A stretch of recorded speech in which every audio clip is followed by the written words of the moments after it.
Bonjour chers amis, bonjour chers humanitaires, chers coordonnateurs de projet, j'espère que vous vous portez bien. Et aujourd'hui, ce que nous allons faire, nous allons travailler sur un TDR qui concerne le poste de coordonnateur de programme à Tambacounda, Kédougou, qui se trouve au Sénégal. Alors, donc, nous prenons la peine de pouvoir vous aider, vous expliquer aussi les différents TDR pour que vous compreniez un peu comment postuler efficacement et de façon efficiente aux offres qui sont lancées par les Nations Unies. Ici, c'est une offre qui est lancée par l'UNFPA, qui est une agence aussi spécialisée dans qui est spécialisée au niveau comment on appelle ça, de la santé maternelle et qui est surtout l'organisation, c'est surtout la branche des Nations Unies qui s'occupe de la population. C'est pour ça on parle de l'UNFPA qui est l'agence qui est spécialisée ou bien qui met en pratique tout ce qui est programme en lien avec la population. Donc sa spécialité en tant que branche des Nations Unies, c'est de gérer tout ce qui est la santé de la reproduction, la santé maternelle, le genre et les violences basées sur le genre, les adolescents et les jeunes. Sans oublier aussi que toutes ces activités seront alignées sur les ODD et puis les agences CIDPD. Alors, dans cette offre qui est lancée, qui est, comment on appelle ça, comment on appelle ça, sur le site du Sénégal, on parle de coordonnateur de programme et le poste est un grade NOB. Alors, nous allons parcourir un peu le TDR et vous allez voir. Donc, dans une première partie, on parle ici des informations sur l'emploi, l'identification du poste, le lieu, la date pour pouvoir postuler, la date limite, la date à laquelle ça a été publié. Donc, comme vous le voyez ici, la date limite se situe autour du 24 février 2026. Et c'est un poste à temps plein qui est situé au Sénégal, à durée déterminée. Alors, vous voyez, ici encore, on a les langues qui sont requises. Voilà, et vous allez voir tout à l'heure dans l'analyse, on va discuter un peu de tout ça, on va voir ça ensemble. Dans la deuxième partie, on parle de la description de l'emploi du poste. Donc ici, il y a le poste et on dit le coordonnateur de projet contribue de façon permanente à l'exécution efficace des activités du programme de coopération de l'UNFPA, particulièrement le partenariat avec la coopération canadienne. Alors ici, c'est la description dans un premier temps. La deuxième partie va concerner un peu ce qu'on attend de vous. Voilà, ce qu'on attend de vous. Si vous voulez postuler, voilà, voici ce qu'on va vous demander. Les objectifs du poste, un peu comme les responsabilités ou les missions auxquelles vous serez confrontés, vous les avez ici. Susciter une meilleure prise en compte de l'agenda, fournir un appui technique et programmatique intégré, assurer le suivi systématique, rechercher et renforcer la synergie entre les partenaires, contribuer à la mobilisation des ressources, renforcer la communication des partenaires. Tout ça, ce sont des responsabilités qu'on va vous demander. Donc, aujourd'hui, en termes de TDR, voilà un peu les responsabilités qu'on vous demande. Par exemple, dans le domaine de la planification stratégique, il y a un certain nombre de responsabilités que vous allez avoir. Alors, je défile comme ça parce que nous allons passer tout à l'heure sur l'autre écran pour qu'on puisse les décortiquer et puis comprendre un peu ce que c'est que ce TDR. Alors, dans un troisième temps, on parle du domaine de la gestion efficace des ressources. On va décortiquer ça tout à l'heure. La supervision et la gestion des performances. Les relations de travail. Voilà. Vous êtes sous quelle tutelle? Vous êtes sous la tutelle de la supervision directe du coordonnateur international des programmes à Luxembourg et Canada. Le coordonnateur de projet interagit et collabore étroitement avec les unités de programme des opérations. Donc tout ça, il faut savoir. Et après ça, on va parler un peu des qualifications et des expériences. Donc le TDR, il est complet et puis l'élément phare qui est la langue que nous allons discuter tout à l'heure et puis les compétences requises. Alors, donc ceci dit, on va aller sur l'autre présentation et puis nous allons décortiquer ça ensemble. Voilà. Alors, nous avons l'offre qui est présentée comme ceci. Alors, donc, l'offre, c'est une offre qui est au niveau de la branche des Nations Unies qui s'occupe de la population, l'UNFPA. Alors, la date requise pour pouvoir postuler le dernier moment, ou bien la dernière date, c'est le 24, deuxième mois 2026. Alors, vous voyez, en premier slide, ou bien en premier diapo, j'ai mis la langue. La langue pour dire quoi? Aujourd'hui, dans tous nos CV, dans toutes les lettres de motivation, dans tout ce qui est TDR ou bien offre d'emploi, la langue est très très importante. Donc, c'est vrai que c'est un projet, un projet ou bien une offre qui est située au Sénégal. C'est vrai, le Sénégal, c'est un pays francophone. Mais n'oubliez pas que la langue de travail des Nations Unies, c'est surtout l'anglais. Alors, donc, il faut avoir une parfaite maîtrise du français écrit et oral. Il n'y a pas de problème. On peut avoir ça. Alors, il y a l'autre aussi qui est l'anglais. L'anglais, on demande une lecture et une écoute. C'est-à-dire, vous devez être capable de pouvoir dialoguer avec vos collaborateurs en anglais. Et puis, avoir aussi une maîtrise d'au moins une langue nationale, c'est-à-dire au Sénégal.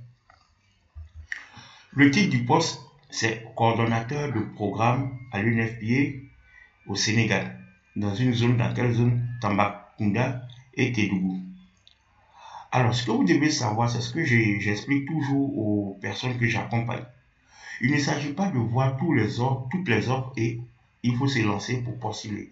Avant de postuler à une offre, il faut lire le TDR pour comprendre est-ce que ce TDR me parle, est-ce que ça rentre dans mes compétences. Alors, ici, lorsqu'on prend ce grade, c'est un grade national officiel, niveau confirmé, niveau intermédiaire.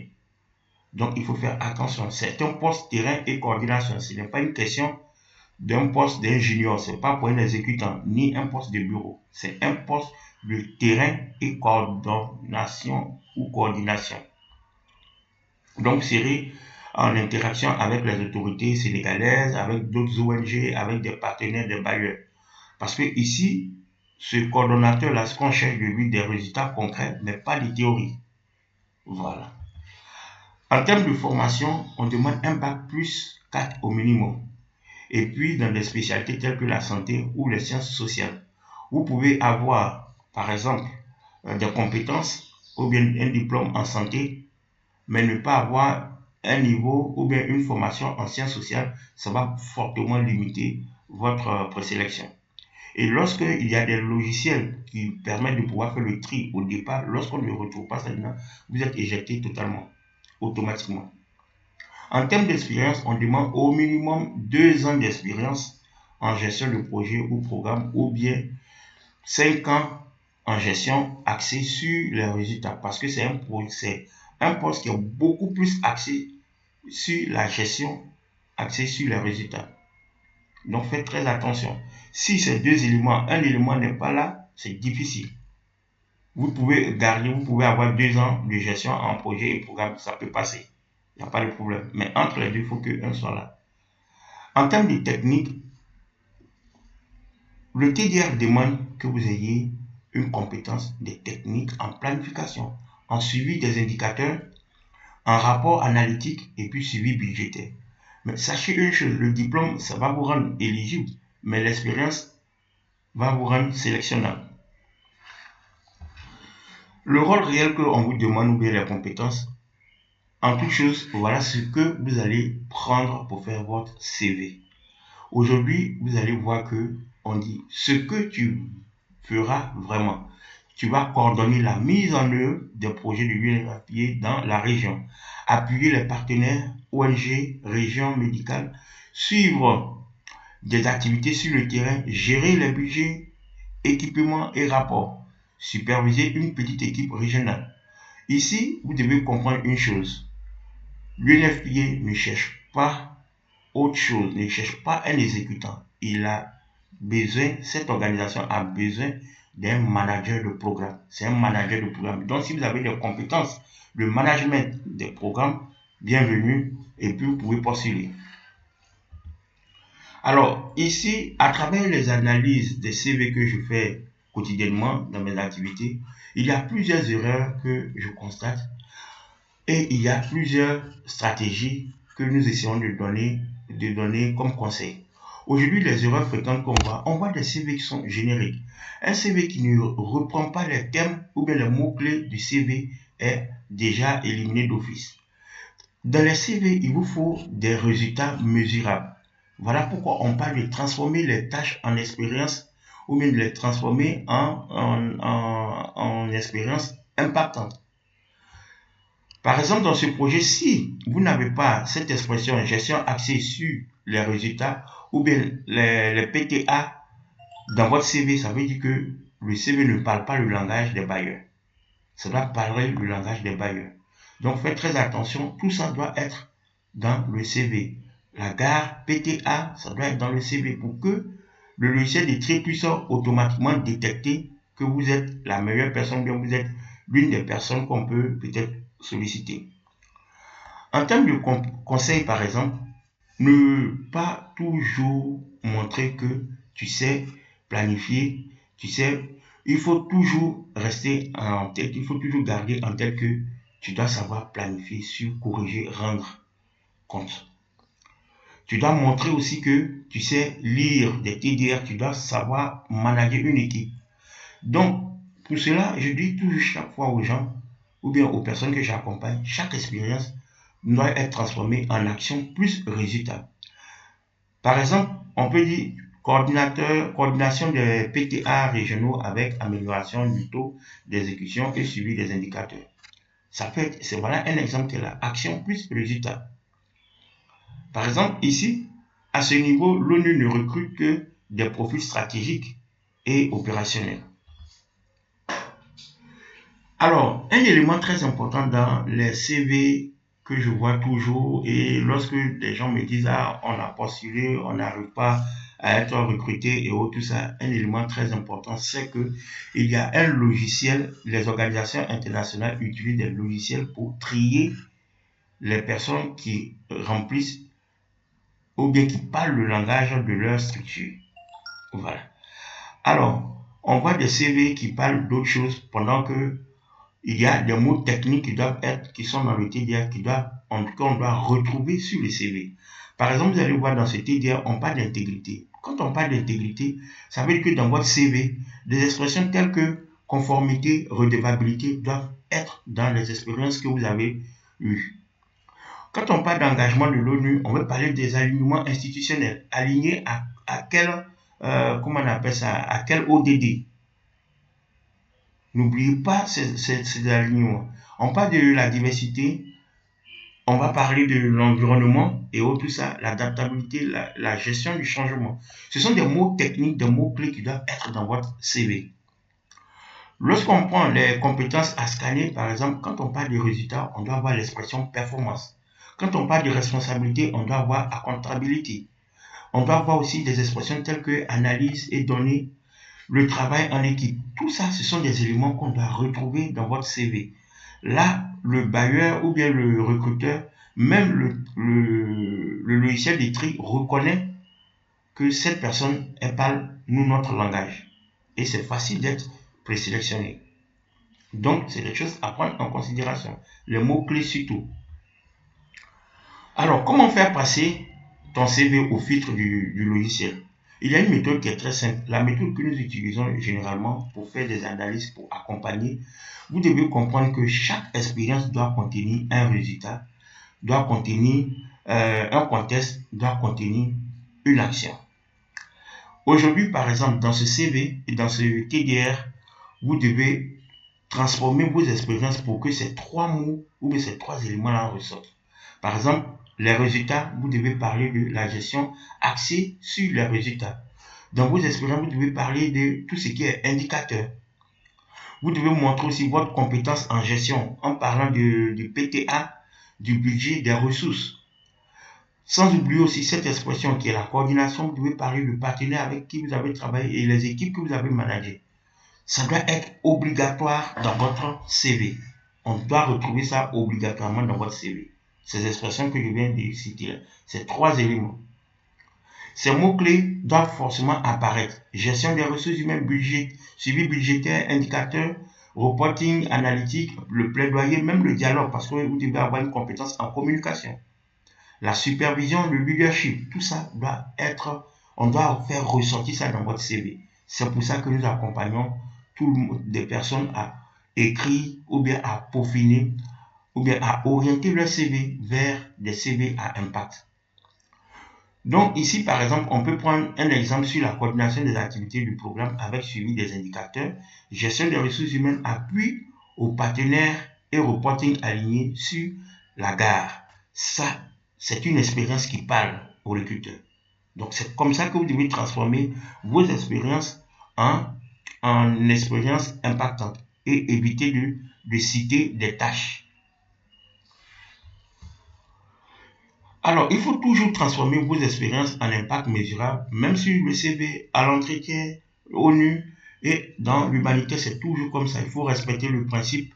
Toujours, il ne faut pas décrire ce que tu fais, plutôt ce que tu apportes ou tu changes. Donc, une expérience, on doit retrouver le contexte dans lequel vous avez travaillé, le problème que vous avez résolu et puis le résultat que vous avez obtenu à partir de votre expérience. C'est ce que le recruteur cherche dans votre CV et c'est ce qui va vous donner la force et c'est ce qui va vous différencier des autres candidats. Et la méthode qu'on utilise, c'est ce qu'on appelle la méthode STAR. Donc là, on va essayer de transformer, faire ressortir ces trois éléments-là dans cet exemple.